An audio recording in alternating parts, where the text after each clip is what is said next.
আচ্ছা টুম্পা, তুমি কি জানো প্রতিটা মানুষের ভিতর ভালো আর মন্দ দুইটা দিক থাকে? শুধু আমি কেন, প্রতিটা মানুষে জানে তার ভিতরে ভালো মন্দ দুটোই থাকে। বিয়ের পর থেকে আমি তোমার ভালো দিক দেখছি, তোমার মন্দ দিক দেখিনি। তোমার মন্দ দিক কোনটা? আমি তোমার খুশি সহ্য করতে পারি না। তুমি যখন হাসো মন্ডায় চায় তোমার দাঁতগুলো হাতুড়ে দিয়ে ভাঙে ফেলাই।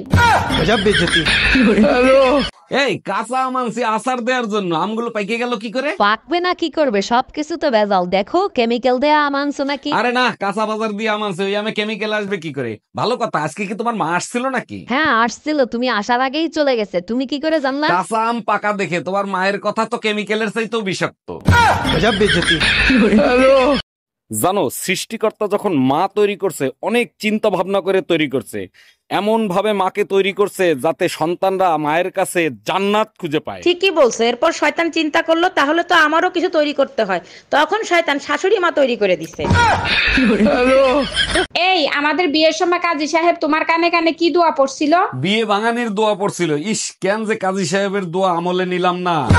কাজীরে পরে দেখতেছি, আগে বল কাজী বিয়ে ভাঙানির কি দোয়া পড়ছিল? বিয়ের সময় কাজী সাহেবরে জিজ্ঞেস করছিলাম বিয়ের কোণেরে ডান পাশে বসাবো না বাম পাশে বসাবো। কাজী সাহেব কানে কানে বলে এখন যেখানে খুশি সেখানে বসা, বিয়ের পরে তো ঘাড়ের পরেই বসবে।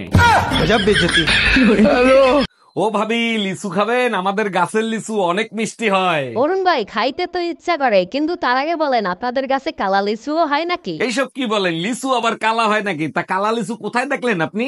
আপনার কাছেই দেখছি। কালকে যখন আপনি লিচু পাড়তে উঠছেন তখন দেখি দুইটা কালা লিচু ঝুলতেছে। এই টুম্পা, কই তুমি? শিগগিরই ফ্রিজের কাছে আসো। এই দামরা গরুর মতো চিল্লাছো কিসের জন্য? কি হয়েছে? ফ্রিজে আগুন ধরে গেছে? ফ্রিজ খুললা ডিপের ভিতর দেখো, এর ভিতর আমার মার ছবি কি করে? আমার মাথা না খাইলে তো তোমার মার মাথা ঠান্ডা হয় না, তাই ডিপ ফ্রিজে রাইখা তোমার মার মাথা ঠান্ডা করতেছি।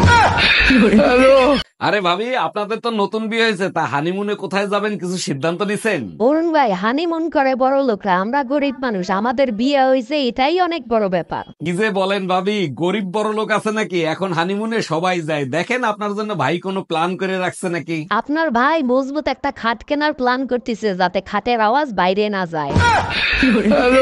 এই আমি তোমার জম, আমার নাম তোমার ফোনে জম দিয়ে সেট করছো কেন? কি উল্টো পুল্টো কথা বলতেছো? কই দেখি, ফোন দাও তো।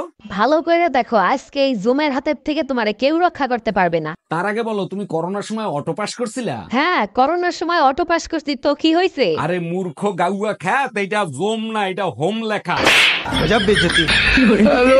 একটা বলদা সুদা জামাইয়ের সাথে বিয়ে দিয়েছে, মা ইজ্জত সব ধুলোর সাথে মিশে গেল। আরে ভাবি, কি হয়েছে? ভাইরে বকাজকি করতেছেন কেন? কি করছে ভাই? অরুণ ভাই আর বলেন না, আপনার ভাইরে নিয়ে বিয়েতে গেছিলাম, আপনার ভাইরে দায়িত্ব দিয়েছে বাইরের লোক জানি খাবার খাইতে না পারে। এটা তো খুব ভালো দায়িত্ব পাইছে, কোনো ঝামেলা করছে নাকি? দামরা হালার পোহালায় জামাইরে জিজ্ঞেস করে আপনি কোন পক্ষ থেকে আইছেন।